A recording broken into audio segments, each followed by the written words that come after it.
Good morning students, welcome to bright online classes. कल हमने discuss किया था संचयी पूर्वाधिकार अंश और असंचयी पूर्वाधिकार अंश। आज हम डिस्कस करेंगे अवशिष्ट भागी पूर्वाधिकार अंश यानी पार्टिसिपेटिंग प्रेफरेंस शेयर। यदि कंपनी के अंतर नियमों में इस प्रकार की व्यवस्था हो कि समता अंशधारियों को लाभांश भुगतान करने के पश्चात शेष बचे लाभों में से पूर्वाधिकार अंशों के धारकों को भी हिस्सा प्राप्त करने का अधिकार हो तो उन्हें अवशिष्ट भागी पूर्वाधिकार अंश कहते हैं। देखो बच्चों, जैसा कि इसके नाम से ही पता चलता है अवशिष्ट भागी यानी जो शेष बचे हुए, यानी आपको पता है पहले कंपनी पूर्वाधिकार अंशधारियों को लाभांश देती है। पूर्वाधिकार अंशधारियों को लाभांश देने के पश्चात कंपनी समतांशधारियों को लाभांश देती है।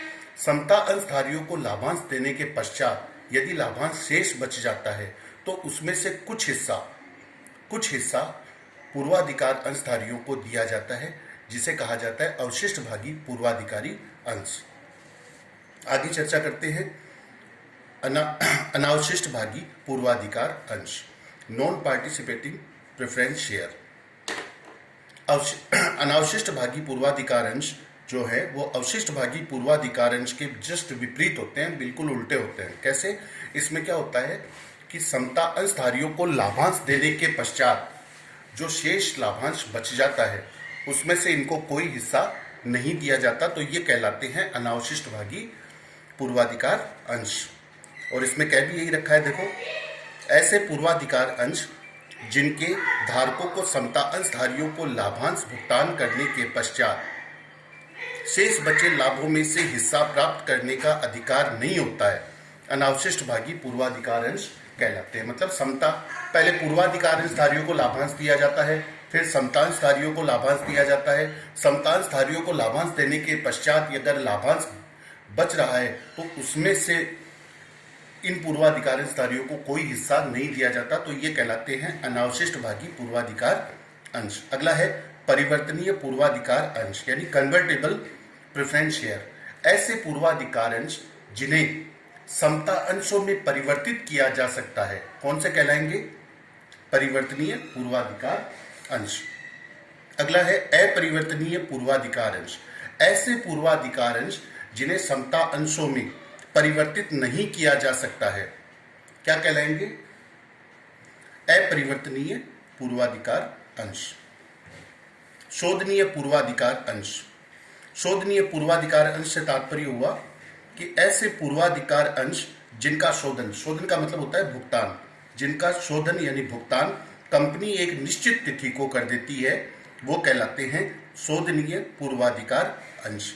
आगे चर्चा करते हैं अशोधनीय पूर्वाधिकार अंश यानी इररिडीमेबल प्रेफरेंस शेयर। ऐसे पूर्वाधिकार अंश जिनका शोधन कंपनी के समापन के समय किया जाता है, यानी जब कंपनी समाप्ति की ओर होती है उस समय किया जाता है, तो उन्हें कहा जाता है अशोधनीय पूर्वाधिकार अंश, इररिडीमेबल प्रेफरेंस शेयर्स। अब आगे चर्चा करते हैं समता अंशों के बारे में यानी इक्विटी शेयर्स के बारे में। कंपनी अधिनियम 2013 के अनुसार समता अंश, सामान्य अंश या साधारण अंश, देखो समता अंश यानी इक्विटी शेयर्स के तीन नाम हैं। समता अंश भी बोला जाता है इनको, साधारण अंश भी बोला जाता है, सामान्य अंश भी इन्हीं को बोला जाता है। वे अंश है जो अधिमान अंश नहीं है। समता अंश ही सर्वाधिक निर्गमित किए जाते हैं। सबसे ज्यादा कौन से अंश निर्गमित किए जाते हैं? इक्विटी शेयर्स यानी समता अंश। इनके और इसके पीछे कारण क्या है? क्योंकि ये समता अंशधारी सबसे ज्यादा मात्रा में जोखिम व इनाम के हकदार होते हैं, इसी वजह से ज्यादातर कौन से अंश निर्गमित किए जाते हैं? समता अंश। इनके धारक ही कंपनी के वास्तविक स्वामी होते हैं, जो कंपनी की अधिकतम जोखिम व इनाम के हकदार होते हैं। इनकी पूंजी कंपनी के समापन की दशा में पूर्वाधिकार अंश पूंजी का भुगतान करने के पश्चात लौटाई जाती है।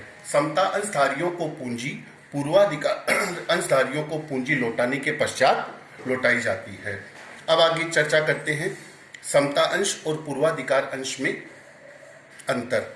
तो अब हम देखेंगे समता अंश और पूर्वाधिकार अंश में क्या क्या अंतर है। पहले है समता अंश, बाद में है पूर्वाधिकार अंश। यहाँ बच्चों ध्यान रखने की बात यह है, कोई सा भी अंश पहले दिया जा सकता है। जैसे यहाँ तो कह रखा है समतांश पूर्वाधिकार अंश। बोर्ड एग्जाम में क्या होता है, एग्जामिनर क्वेश्चन को घुमाने के लिए पहले पूर्वाधिकार अंश दे दे, बाद में समतांश दे दे। तो इस बात का आपको ध्यान रखना होगा कि पहले कौन सा अंश है, बाद में कौन सा अंश है। ठीक है, देखो पहला पॉइंट है इसमें लाभांश की दर। आपको पता है समता अंशों में जो लाभांश की दर होती है वो बदलती रहती है, निश्चित नहीं रहती, बदलती रहती है। जबकि पूर्वाधिकार अंशों में जो लाभांश की दर है वो पूर्व निर्धारित यानी निश्चित रहती है। लाभांश प्राप्ति का अधिकार, पूर्वाधिकार अंशों पर लाभांश देने के पश्चात ही इन्हें लाभांश दिया जाता है। किनको? समतांशधारियों को। ठीक है, समतांशधारियों को लाभांश कब दिया जाता है? पूर्वाधिकार अंशधारियों को लाभांश देने के पश्चात लाभांश दिया जाता है।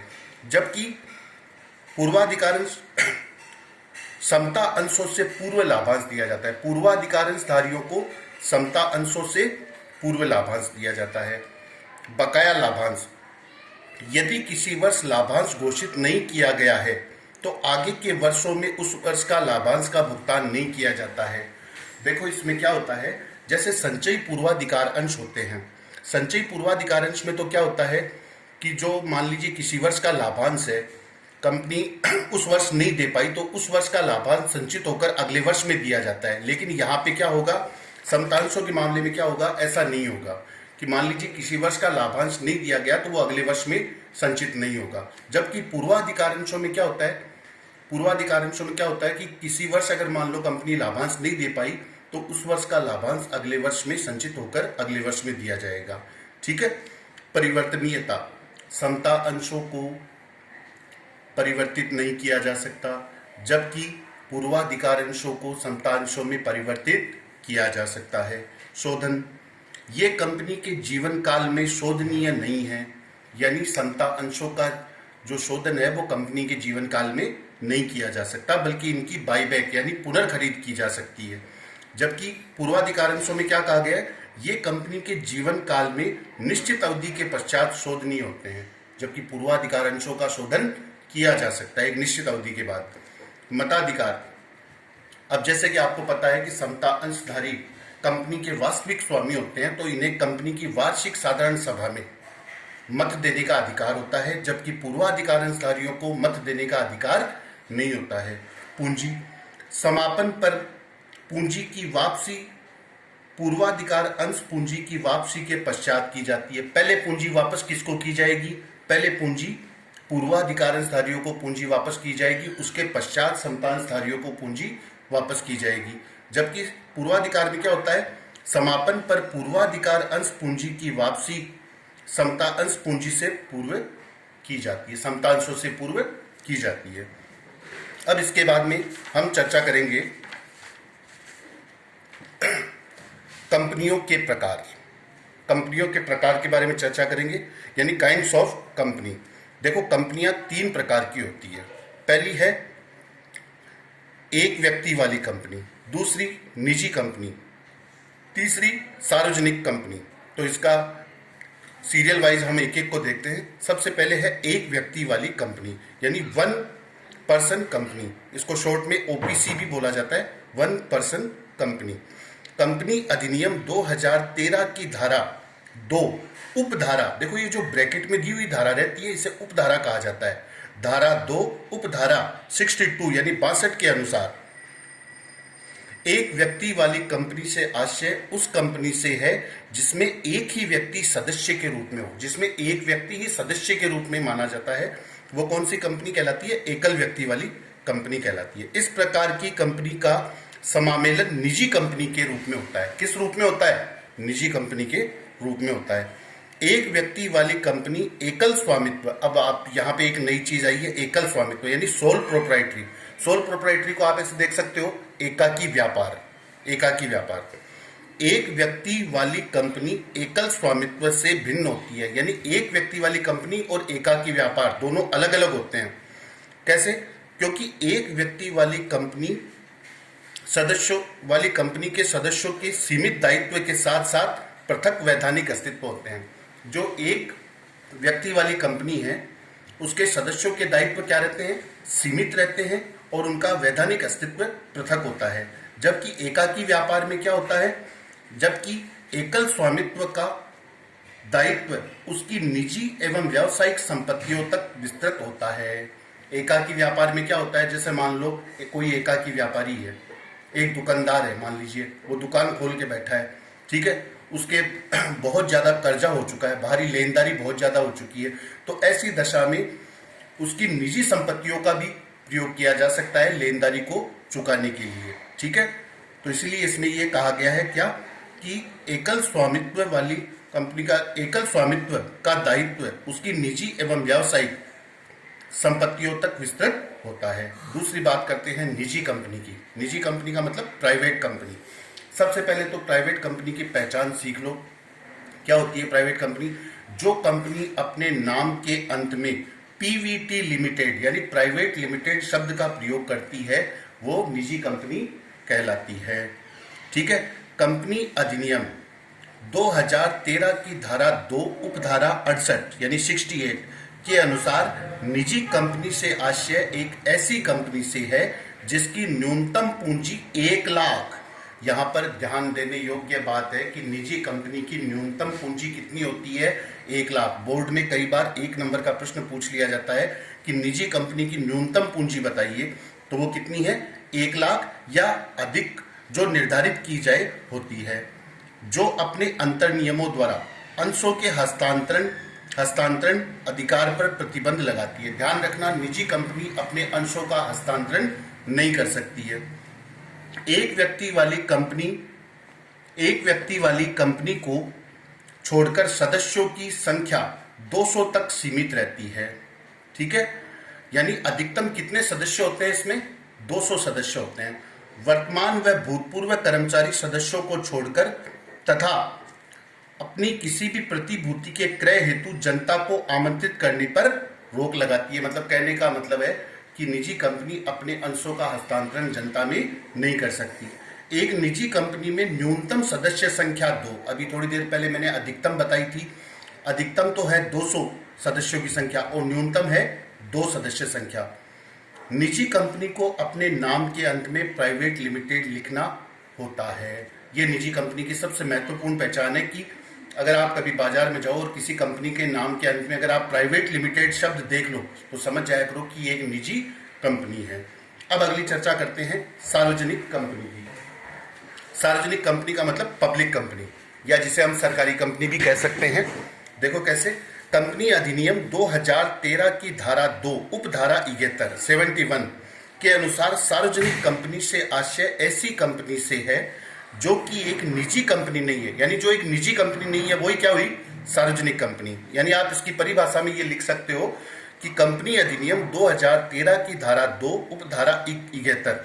देखो, अगर आप किसी भी प्रश्न के जवाब में धारा समेत अगर उसको लिखते हो तो उसका आंसर जो होता है वो अट्रैक्टिव लगता है। तो धारा 2 उपधारा 71 के अनुसार सार्वजनिक कंपनी से आशय ऐसी कंपनी से है जो कि एक निजी कंपनी नहीं है, जिसकी न्यूनतम पूंजी 5 लाख। देखिए, थोड़ी देर पहले मैंने आपको निजी कंपनी की न्यूनतम पूंजी बताई थी 1 लाख, जबकि सार्वजनिक कंपनी की न्यूनतम पूंजी कितनी है? 5 लाख होती है। कंपनी के निर्माण हेतु 7 या अधिक सदस्य होने चाहिए। न्यूनतम सदस्य कितने होने चाहिए? 7, जबकि निजी कंपनी में न्यूनतम सदस्य होते हैं 2, सार्वजनिक कंपनी में न्यूनतम सदस्य 7। जो एक निजी कंपनी है, किंतु यह कंपनी एक ऐसी कंपनी की सहायक कंपनी है जो कि निजी कंपनी नहीं है। अर्थात इस धारा के तहत एक निजी कंपनी जो सार्वजनिक कंपनी की सहायक कंपनी हो तो वह भी सार्वजनिक कंपनी मानी जाती है। मान लेते हैं कोई निजी कंपनी है, वो किसी सार्वजनिक कंपनी की सहायक है, तो ऐसी दशा में वो निजी कंपनी भी क्या मानी जाएगी? सार्वजनिक कंपनी ही मानी जाएगी। सार्वजनिक कंपनी में अधिकतम सदस्यों पर कोई प्रतिबंध नहीं है, कितने भी सदस्य हो सकते हैं सार्वजनिक कंपनी में, जबकि निजी कंपनी में मैंने अधिकतम सदस्य संख्या कितनी बताई थी आपको? 200, जबकि सार्वजनिक में कितने भी हो सकते हैं। सार्वजनिक कंपनी को अपने नाम के अंत में लिमिटेड, केवल LTD यानी लिमिटेड शब्द लिखना होता है। तो देखो, मैंने आपको इसमें जो मेन डिफरेंस बताए हैं निजी कंपनी और सार्वजनिक कंपनी में, वो एक बार दोबारा से सुन लो। निजी कंपनी की जो न्यूनतम पूंजी होती है वो 1 लाख रुपए होती है, जबकि सार्वजनिक कंपनी की न्यूनतम पूंजी 5 लाख रुपए होती है। निजी कंपनी में सदस्यों की न्यूनतम संख्या 2 होती है, जबकि सार्वजनिक कंपनी में सदस्यों की न्यूनतम संख्या 7 होती है। ठीक है। निजी कंपनी में सदस्यों की अधिकतम संख्या 200 होती है, जबकि सार्वजनिक कंपनी में सदस्यों की अधिकतम संख्या पर कोई प्रतिबंध नहीं है। अगला, निजी कंपनी अपने नाम के अंत में प्राइवेट लिमिटेड शब्द का प्रयोग करती है, जबकि सार्वजनिक कंपनी अपने नाम के अंत में केवल लिमिटेड शब्द का प्रयोग करती है। और एक सबसे महत्वपूर्ण अंतर, निजी कंपनी अपने अंशों का हस्तांतरण जनता में नहीं कर सकती है, जबकि सार्वजनिक कंपनी अपने अंशों का हस्तांतरण जनता में स्वतंत्रता पूर्वक कर सकती है। तो ये डिफरेंस मैंने आपको निजी कंपनी और सार्वजनिक कंपनी में बताए हैं। इससे जस्ट पहले मैंने आपको एकल व्यक्ति कंपनी के बारे में बताया था, 1 पर्सन कंपनी। देखो मैं आपको फिर से बता दूं, 1 पर्सन कंपनी यानी एकल व्यक्ति कंपनी और एकाकी व्यापार दोनों अलग अलग चीज है। एकल व्यक्ति कंपनी की स्थापना तो निजी कंपनी के तौर पे की जाती है, लेकिन एकाकी व्यापार और एकल व्यक्ति कंपनी में थोड़ा सा डिफरेंस ये है कि एकाकी व्यापार में जो दायित्व होता है वो दायित्व कैसे होता है, उसकी निजी एवं व्यवसायिक संपत्तियों तक विस्तृत होता है, जबकि एकल व्यक्ति वाली कंपनी में क्या होता है, दायित्व सीमित होता है और पृथक वैधानिक अस्तित्व होता है। तो इस प्रकार से हमने 3 प्रकार की कंपनियों के बारे में पढ़ा है, एकल व्यक्ति वाली कंपनी, निजी कंपनी, सार्वजनिक कंपनी। अब हम चर्चा करेंगे कंपनियों का वर्गीकरण। सबसे पहले हम देखेंगे दायित्व के आधार पर कंपनियों के प्रकार। कंपनियां 3 प्रकार की होती है। देखो प्रश्न कैसे भी बन के आ सकता है, एक साल हुआ भी ऐसा है कि बोर्ड में प्रश्न ऐसा आया हुआ है कि दायित्व के आधार पर कंपनी कितने प्रकार की होती है। बच्चे तो ऐसे रट के जाते हैं कि एकल व्यक्ति कंपनी, निजी कंपनी, सार्वजनिक कंपनी, बस 3 ही है, लेकिन इसने पूछा क्या है, दायित्व के आधार पर कंपनी कितनी प्रकार की होती है। तो कंपनियां 3 प्रकार की होती है। पहली है अंशों द्वारा सीमित कंपनी, दूसरी गारंटी द्वारा सीमित कंपनी और तीसरी असीमित कंपनी। तो एक एक की चर्चा करते हैं। पहले है अंशों द्वारा सीमित कंपनी। कंपनी अधिनियम 2013 की धारा 2 उपधारा 22 के अनुसार एक कंपनी के सदस्यों का दायित्व उसके पार्षद सीमा नियम द्वारा उनके द्वारा धारित अंशों पर अदत्त राशि की सीमा तक ही सीमित रहता है। अब इस लाइन से हमें कुछ समझ में नहीं आ रहा है, तो देखो इसको आगे और पढ़ेंगे। तो वह अंशों द्वारा सीमित कंपनी कहलाती है। जैसे उदाहरण के लिए बताया है, यदि राम के पास एक्स लिमिटेड एक सार्वजनिक कंपनी है, क्योंकि नाम के अंत में केवल लिमिटेड शब्द आ रहा है। तो यदि राम के पास एक्स लिमिटेड नाम की सार्वजनिक कंपनी के 10 रुपए वाले 6000 अंश हैं, जिन पर 7 रुपए प्रति अंश पूर्व में ही भुगतान कर चुका है, यानी 10 में से कितने का भुगतान कर चुका, 7 रुपए का भुगतान कर चुका, यानी बकाया कितने रहे, 3 रुपए बकाया रहे। 3 को हम अंश कितने हैं, 6000, ठीक है। तो 3 को 6000 से गुणा करेंगे तो बताओ बकाया राशि कितनी हुई, 18,000 रुपए तक ही इसका दायित्व रहेगा। राम का दायित्व कितने रुपए तक रहेगा, 18,000 रुपए तक। देखो आगे भी यही कह रखा है। तो उसका दायित्व शेष राशि 3 गुणा 6000 बराबर 18,000 रुपए तक ही सीमित रहेगा। यानी अंशों की बकाया राशि तक जो दायित्व सीमित रहता है जिस कंपनी का, वो कहलाती है अंशों द्वारा सीमित कंपनी। आगे चर्चा करते हैं गारंटी द्वारा सीमित कंपनी। कंपनी अधिनियम 2013 की धारा 2 उपधारा 21 के अनुसार ऐसी कंपनी जिसके सदस्यों का दायित्व उसके सीमा नियम में निर्धारित उस राशि तक सीमित रहता है जो वे कंपनी के समापन के समय कंपनी की संपत्तियों के लिए अंशदान करने का वचन देते हैं। यानी कंपनी के समापन के समय वो उसकी संपत्तियों के लिए कितना अंशदान करेंगे, उस अंशदान तक जितना दायित्व सीमित होता है वो कहलाती है गारंटी द्वारा सीमित कंपनी। और लास्ट है आपका असीमित कंपनी यानी अनलिमिटेड कंपनी। कंपनी अधिनियम की धारा 2 उपधारा 92 यानी 92 के अनुसार एक कंपनी जिसके सदस्यों के दायित्व की कोई सीमा निर्धारित नहीं होती, यानी जिनके सदस्यों के दायित्व की कोई सीमा नहीं है, वो क्या कहलाती है, असीमित कंपनी। तो इस प्रकार से हमने दायित्व के आधार पर 3 प्रकार की कंपनियों का अध्ययन किया है। सबसे पहले मैंने आपको बताया अंशों द्वारा सीमित कंपनी, दूसरी गारंटी द्वारा सीमित कंपनी और तीसरी असीमित कंपनी। Thank you students.